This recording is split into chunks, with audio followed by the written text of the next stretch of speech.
Assalamualaikum warahmatullahi wabarakatuh.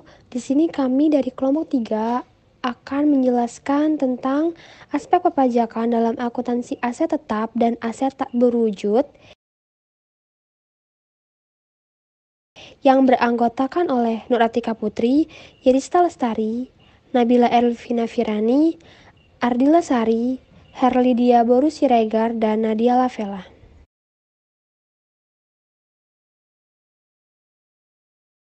Pengertian aset menurut Kamus Besar Bahasa Indonesia atau KBBI, aset adalah sesuatu yang mempunyai nilai tukar atau modal atau kekayaan. Pengertian dari aset tetap adalah aset yang berwujud yang diperoleh dalam bentuk yang siap untuk pakai, dibuat, atau dibangun, dan siap digunakan atau memberikan manfaat dalam jangka waktu lebih dari 1 tahun. Penyusutan aset tetap untuk memperoleh harta berwujud yang memiliki masa manfaat lebih dari 1 tahun harus dibebankan sebagai biaya untuk mendapatkan, menagih, dan memelihara penghasilan dengan mengalokasi pengeluaran tersebut selama masa manfaat harta tersebut melalui penyusutan. Yang terakhir tentang pembelian aset tetap, yaitu yang pertama pembelian dalam negeri dan yang kedua pembelian impor.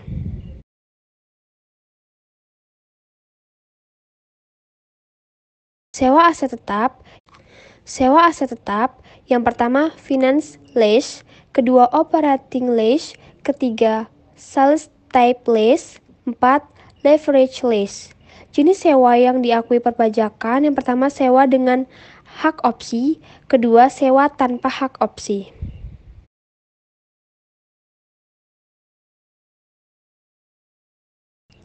Pengertian dan jenis aset tak berwujud. Aset tak berwujud adalah non-moneter yang dapat diidentifikasi namun tidak memiliki substansi fisik. Jenis-jenis aset tak berwujud yaitu paten, hak cipta, merek, franchise, leasehold, goodwill.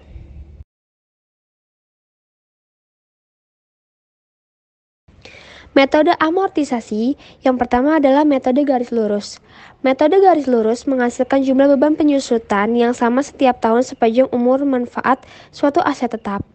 Cara menghitung metode garis lurus adalah harga perolehan dikurangin nilai sisa. Kedua, metode saldo menurun. Metode saldo menurun menghasilkan beban periodik yang terus menurun sepanjang estimasi umur manfaat aset. Untuk menerapkan metode ini, tarif penyusutan garis lurus tahunan terlebih dahulu harus digandakan.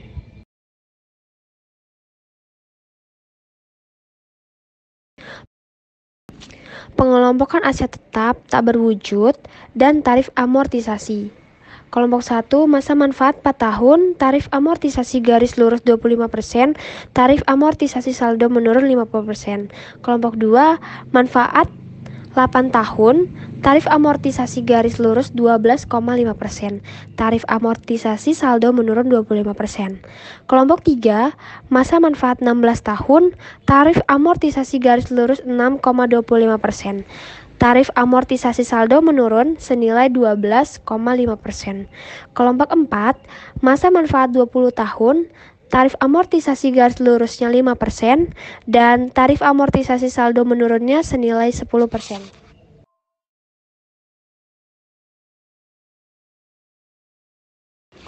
Contoh perhitungannya, untuk memperoleh hak merek, perusahaan mengeluarkan uang per kas sebesar 250 juta, masa manfaat hak merek 4 tahun. Jawabannya, perhitungan amortisasi setiap tahunnya dengan metode garis lurus, yaitu 25% dikalikan dengan 250 juta, maka hasil akhirnya senilai 62.500.000 rupiah. Perhitungan amortisasi setiap tahun dengan menggunakan metode saldo menurun, yaitu 50% dikalikan dengan 250 juta, maka hasil akhirnya senilai 125 juta.